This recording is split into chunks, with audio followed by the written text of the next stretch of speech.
Okay, we're going to cover some basics of fingerstyle guitar playing. In the description I have a link. Should be a PDF there where we have some exercises and little lesson things we'll go over. As far as technique, I'm not going to cover classical style of playing. They're very disciplined and intense. It's not what I teach or play. That's the professional path, and this is just fun and a hobby for me. So, but classical players will put it on their left leg. They'll have their right arm or their strumming arm perpendicular to the strings and their thumbs, and they'll grow out their fingernails, and it's very disciplined and pretty. But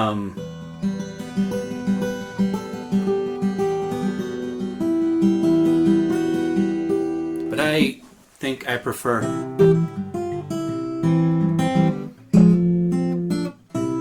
stuff like that. So my style, I like to hit the strings about the back of the sound hole. I have my arms, my hand kind of diagonal.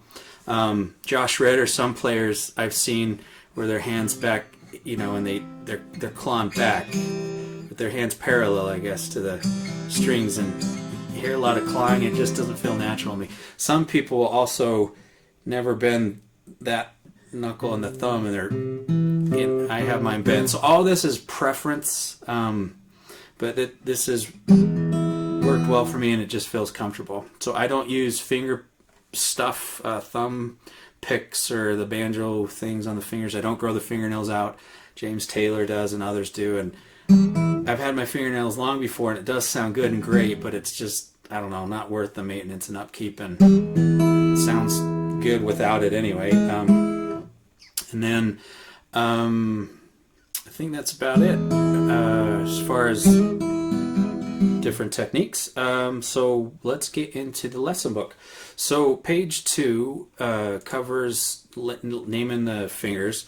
P-I-M-A instead of thumb, first, second, third. I think it's just Italian word for thumb starts with P and I-M-A.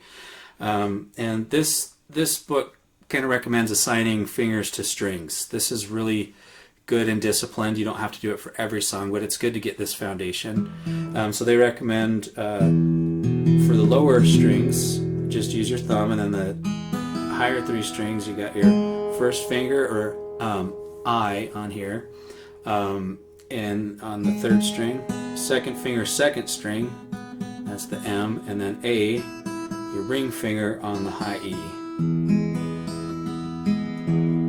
So you have those assigned. Some people will play fingerstyle with just these 3 fingers. They won't use the ring finger. I think maybe it comes from playing banjo, but you're leaving a finger behind, and I think it's important to give that finger some attention so that when you want to do hybrid picking, if you're getting into that, use a pick and your fingers at the same time, you'll have those fingers ready to go and be ready.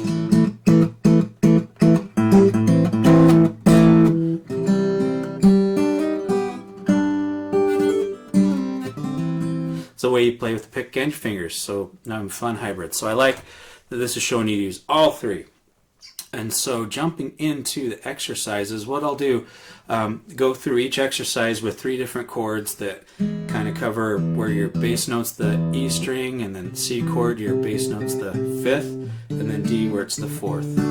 I'll go over it slowly, and what I recommend is pick a pattern, work through the 3 chords slowly, and when you get comfortable and build up speed, then move on to the next one. So we'll cover these in order. Here we go. So for the first one, P-I-M-A, really basic here. So 6th string, 3, 2, 1. 6, 3, 2, 1. Then you go to a C chord, it'll be the 5th string. So 5, 3, 2, 1. But these fingers didn't change. We just changed the string we start on. So for D, 4th string. So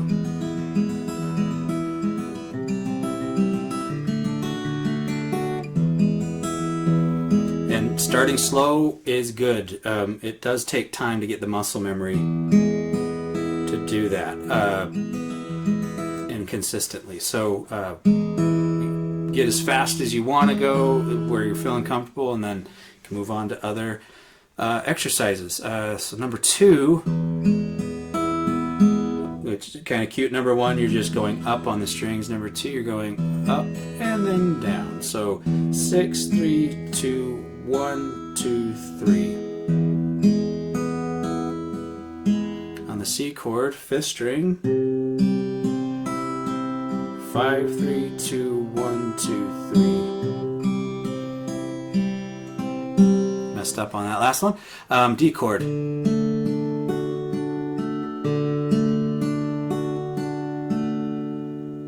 Alright, pattern number 3. It's just going down now. So 6, 1, 2, 3.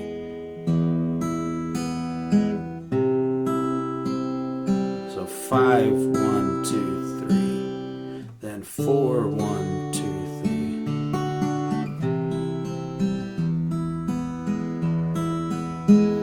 3. So as we're doing these, don't worry about fast chord changes here. That, you know, as you're learning songs or anything, that becomes very important. What the focus is on here is just building up that coordination and dexterity with the right hand. Exercise number 4. So bass string, the 6th string, and then all 3 of those.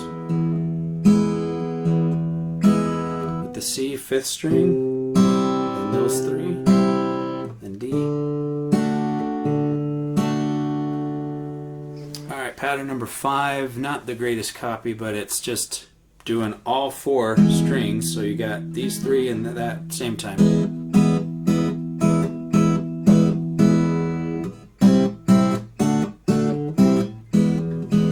Number 6 is a fun pattern.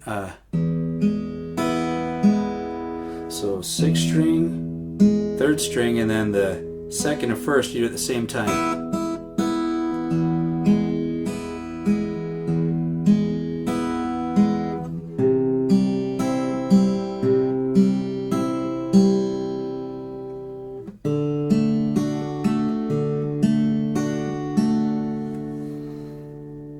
Pattern number 7. Very pretty.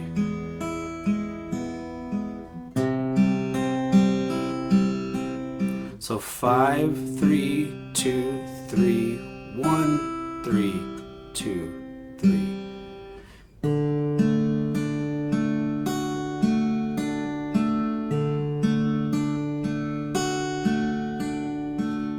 Pattern number 8.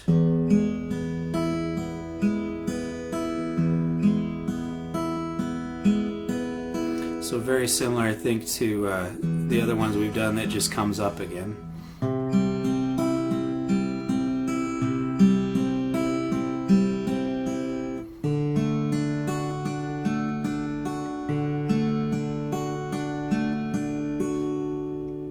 Number 9.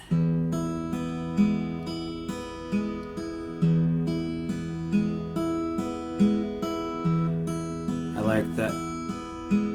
It's almost ready for a song just on its own. C string, so 5, 1, 2, 3. I'm messing that up.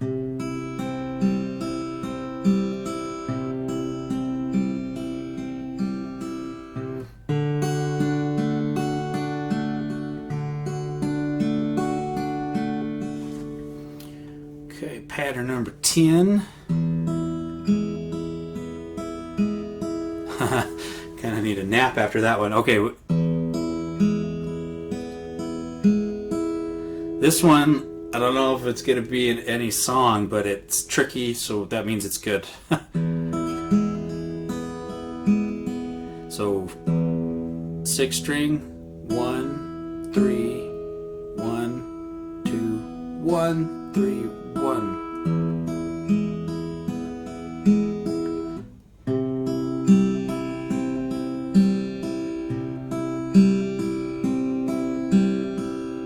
And D.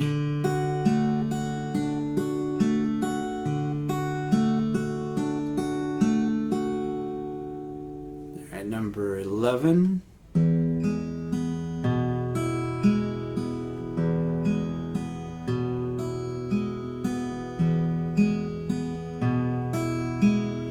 Now we're getting into alternating bass, just a little. We're just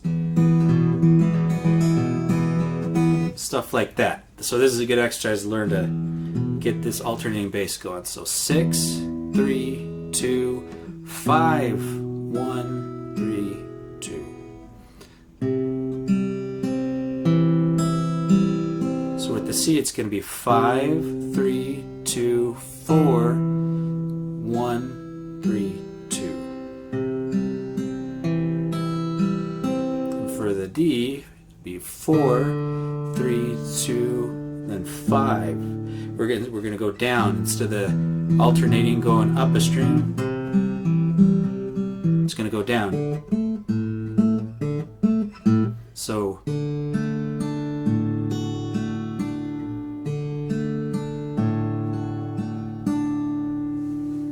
that's a good tricky one. Number 12. It's fun. Starts off with the 2 E strings together. So 6th and 1st together with the thumb and the ring finger.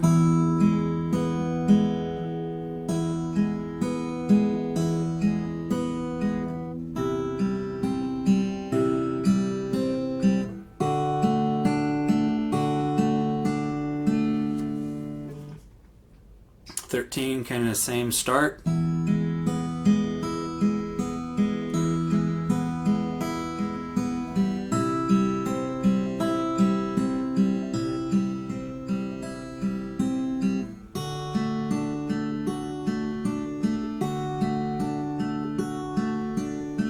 So that's a good pattern.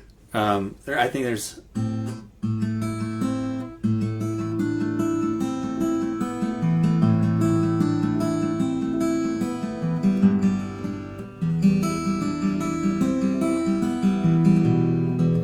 I think that's a Radiohead song. So that just came to mind doing pattern number 13.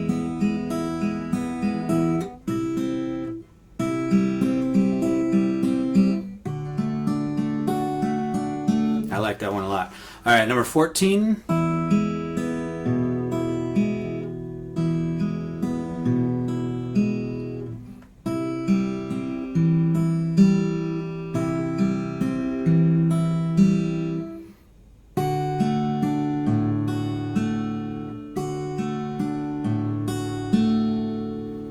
Number 15. Ooh, I skipped something there. 15, try it again.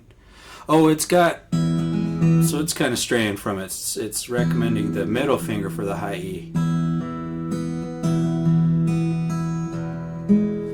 I wouldn't do that. I don't know why it's... I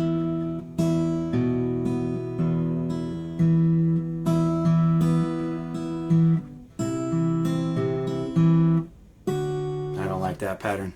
I'm just gonna pass over that one.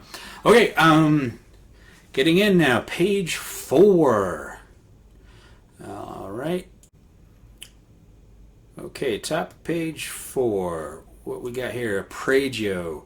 There's a description there you can read, and little exercise here. Now we're getting into reading tabs, and so I like this. It's still got the PIMA listed on there, but it's got some fun chords to go through, and this is actually quite pretty.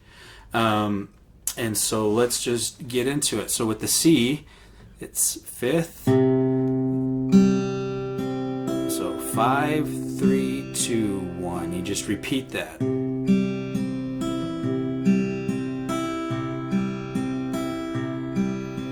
you go to an A minor.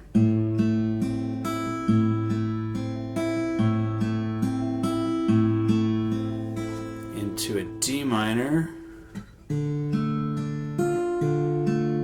To G. And then probably back to C is what I'm guessing. So that's very, very pretty. So I'm going to play that section there without talking through it, and then you can play along with it and try to build up speed as you go.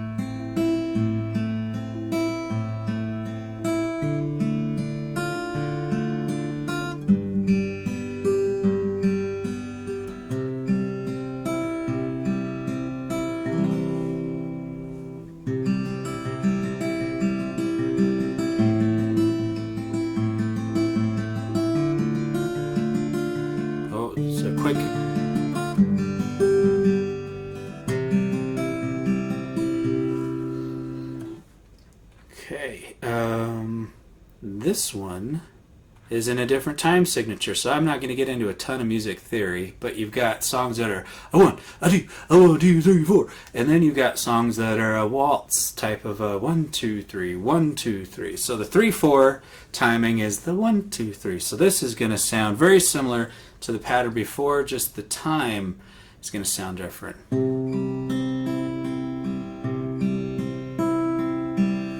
Or what's that pattern? C. Ooh.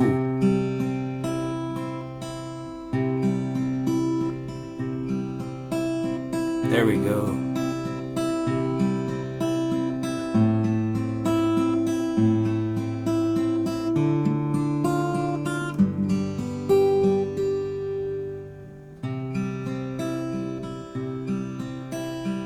And I think there's a typo on there. They've got the G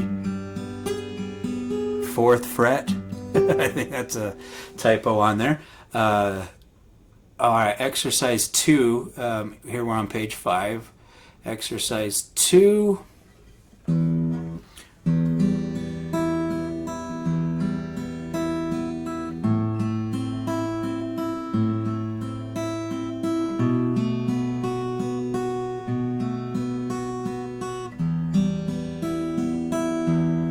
Very pretty, very Spanish.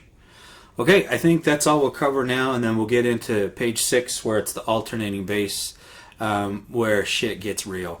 Try